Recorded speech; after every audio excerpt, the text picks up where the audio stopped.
आधुनिक इतिहासातील सर्वात महत्त्वाचा प्रश्न, गांधीजींनी भगतसिंग यांना वाचवण्यासाठी काहीच का केलं नाही? हो, याबद्दलच आज आपण बोलणार आहोत. त्यामुळे व्हिडिओ शेवटपर्यंत पहा आणि चॅनलला सबस्क्राईब करा. भगतसिंग हे 1930 साली तुरुंगात होते. त्यांच्या वडिलांनी कोर्टात त्यांचा बचाव करण्यासाठी याचिका सादर केली. पण भगतसिंगांना स्वतःचा बचाव करायचा नव्हता, कारण त्यांना वाटत होतं की हा लढा फक्त वैयक्तिक नाही तर देशासाठीचा आहे. या संदर्भात भगतसिंग यांनी त्यांच्या वडिलास लिहिलेलं हे पत्र. 4 ऑक्टोबर 1930.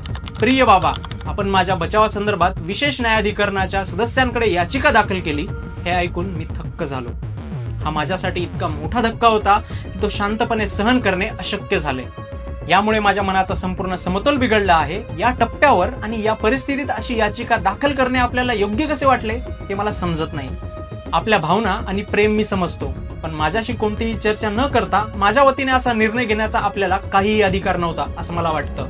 तुम्हाला माहित आहे की राजकीय क्षेत्रात माझे विचार नेहमीच तुमच्या विचारांपेक्षा वेगळे राहिले आहेत. मी नेहमीच स्वतंत्रपणे वागलो आहे आणि तुमच्या मान्यतेची किंवा अमान्यतेची मला कधीही पर्वा नव्हती. मला आशा आहे की तुम्ही आठवू शकता की सुरुवातीपासूनच तुम्ही मला माझा खटला गंभीरपणे लढण्यास व स्वतःचा योग्य बचाव करण्यास प्रवृत्त करत होतात.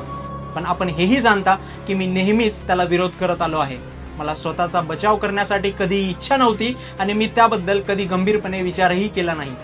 ही फक्त एखादी अस्पष्ट विचारधारा होती की माझ्याकडे माझ्या भूमिकेचे समर्थन करण्यासाठी काही युक्तिवाद होता, हा वेगळा प्रश्न आहे आणि यावर इथे चर्चा करता येणार नाही. तुम्हाला माहित आहे की या खटल्यात आम्ही एक ठराविक धोरण स्वीकारलं आहे.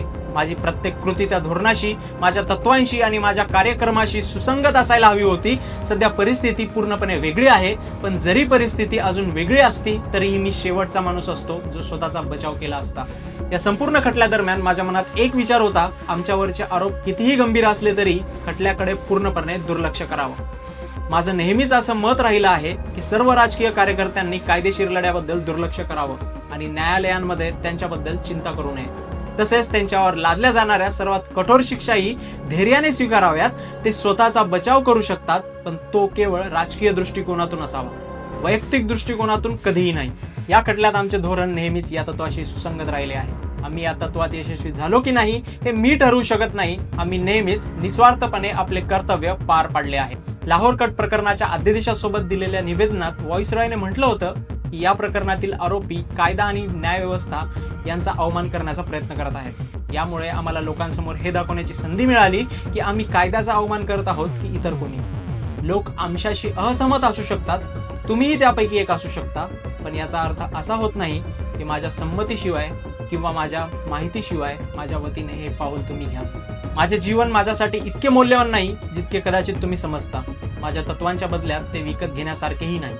माझे इतर सहकारीही आहेत ज्यांचेही प्रकरण माझ्यासारखेच गंभीर आहेत. आम्ही एक समान धोरण स्वीकारलं आहे आणि त्यासाठी आम्ही शेवटपर्यंत उभे राहू, जरी त्यासाठी आम्हाला वैयक्तिकरित्या कितीही मोठी किंमत मोजावी लागली तरीही. बाबा, मी खूप गोंधळलेला आहे. मला भीती आहे की याबाबतीत टीका करताना किंवा आपल्या कृतीचा निषेध करताना माझ्या भाषेत थोडी कठोरता येऊ शकते आणि मी शिष्टाचाराच्या मर्यादा ओलांडू शकतो. पण मला स्पष्टपणे सांगू द्या, मला असं वाटतं की माझ्या पाठीवर वार झाला आहे. हे जर इतर कोणी केलं असतं तर मी त्याला सरळ विश्वासघात मानला असता, पण आपल्या बाबतीत मी एवढंच म्हणेन की हे एक दुर्बलता आहे आणि तीही अतिशय वाईट प्रकारची. हा असा काळ होता जेव्हा प्रत्येकाच्या धैर्याची परीक्षा घेतली जात होती. बाबा, मला म्हणावं लागेल की आपण त्या परीक्षेत अपयशी ठरलात. मला माहित आहे की आपण एक प्रामाणिक देशभक्त आहात. आपण आपले संपूर्ण आयुष्य भारताच्या स्वातंत्र्यासाठी समर्पित केलं आहे, हेही मला माहित आहे. पण अशा वेळी आपण अशी दुर्बलता का दाखवली हे मला समजत नाही. शेवटी मी आपल्याला, माझ्या इतर मित्रांना आणि माझ्या प्रकरणात रस असलेल्या सर्व लोकांना हे कळवू इच्छितो की मी आपल्या या कृतीला मान्यता दिलेली नाहीये. मी अजूनही कोणताही बचाव सादर करण्याचा पूर्णपणे विरोधात आहे. जरी न्यायालयाने माझ्या काही सह आरोपींना केलेली बचावासंबंधी याचिका स्वीकारली असती तरीही मी स्वतःचा बचाव केला नसता. उपोषणादरम्यान मुलाखतीसंदर्भात मी न्यायाधिकरणाकडे केलेल्या अर्जाचा चुकीचा अर्थ लावण्यात आला आणि वृत्तपत्रात असं प्रसिद्ध झालं की मी बचाव करणार आहे, परंतु प्रत्यक्षात मी कधीही बचाव करण्यास तयार नव्हतो. माझे मत अजूनही तसेच आहे. बोरस्टल तुरुंगातील माझ्या मित्रांना माझ्याकडून विश्वासघात आणि फसवणूक झाल्यासारखं वाटत असेल, त्यांच्यासमोर माझी भूमिका स्पष्ट करण्याची ही संधी मला मिळणार नाही. मला हवं आहे की जनतेला या संपूर्ण प्रकरणाची सर्व माहिती मिळावी. म्हणूनच मी आपणास हे पत्र प्रकाशित करण्याची विनंती करतो. आपला प्रेमळ पुत्र भगत. भगतसिंग. गांधीजींनी या संदर्भात काही केलं का नाही हे आपण एक दुसऱ्या व्हिडिओमध्ये बोलूयात. पण मुळात भगतसिंग यांना शिक्षा माफी मिळून आयुष्य जगायचं नव्हतं. त्यांनी त्या काळातील मोठ्या विचारवंतांना वाचलं होतं. त्यांचं म्हणणं होतं की त्यांचं शहीद होण्याने भारताच्या येणाऱ्या पिढीला एक संदेश जाईल आणि ते भारताला स्वातंत्र्य मिळण्यासाठी आपले योगदान देतील. आजच्या या मॉडर्न राजकारणी युगात भगतसिंग होणं खूप कठीण आहे. मित्रांनो, व्हिडिओ कसा वाटला कमेंट सेक्शन मध्ये नक्की सांगा आणि जर आपल्याला हा व्हिडिओ इन्फॉर्मेटिव्ह वाटला असेल तर चॅनलला सबस्क्राईब करायला विसरू नका. धन्यवाद.